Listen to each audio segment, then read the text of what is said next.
মানে এরা খুনি হাসিনার মতো, এরা খুনি হাসিনারই কিছু অংশ। আজকে 12 দিন থেকে দেশনেত্রী বেগম খালেদা জিয়া যখন থেকে উনি হসপিটালে এসেছেন তখন থেকেই আমাদের হৃদয়ে রক্তক্ষরণ হচ্ছে।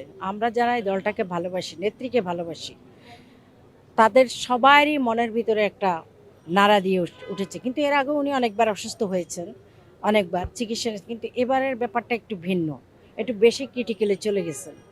তো আমরা ওনার জন্য দোয়া করতেছি, দোয়া মোনাজাত বিভিন্ন জায়গায় হচ্ছে, আমিও আমার নিজ থেকে করতেছি। আগামীকালকেও আমার নিজস্ব উদ্যোগে একটা দোয়া মোনাজাতের ব্যবস্থা করা হচ্ছে।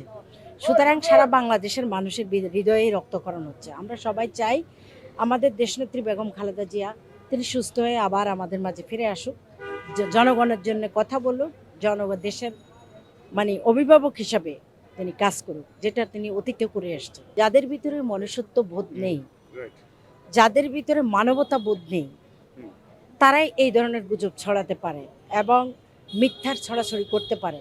আর যাদের ভিতরে মনুষ্যত্ব বোধ আছে, একদম ছোট শিশু থেকে শুরু করে সবাই কিন্তু খালেদা জিয়ার জন্য দল মত নির্বিশেষে দোয়া করতেছে, করে যাচ্ছে। আর যারা এ ধরনের গুজব ছড়াচ্ছে আমরাও দেখতেছি বিভিন্ন মিডিয়ায়, তারা কিভাবে এআই দিয়ে করে, আপনি যেটা বলছেন, ওনার বিভিন্ন ছবি বানাইয়া পোস্ট করতেছে, দেখতেছি উনি মারা গেছেন, ওনার লাশ হয়ে গেছেন, ওনার লাশ ফেরত আসবেন লন্ডন থেকে, এরকমও দেখতেছি। তা আমি বলবো এরা মানুষের মধ্যে পড়ে না, এরা মানুষ না, কারণ এরা খুনি হাসিনার মতো, এরা খুনি হাসিনারই কিছু অংশ, প্রেতাত্মাগুলোই এগুলো করতেছে। আর কিছু বটলিগ আছে তারা এগুলো করতেছে।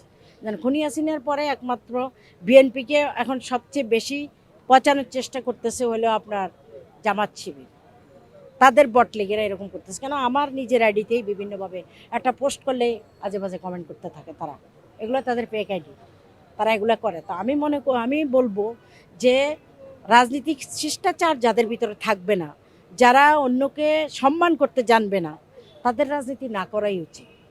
যাদের ভিতরে মানবতাবোধ থাকবে না, তারা কখনো একজন রাজনীতিবিদ হতে পারে না।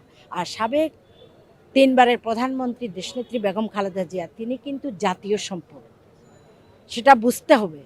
সেই ওনার বিরুদ্ধে যারা এই ধরনের অপপ্রচার চালাতে পারে, তাহলে তারা কত ঘৃণ্য জঘন্য মনের মানসিকতার মানুষ হতে পারে, সেটা আপনারাই বিবেচনা করে দেখবেন।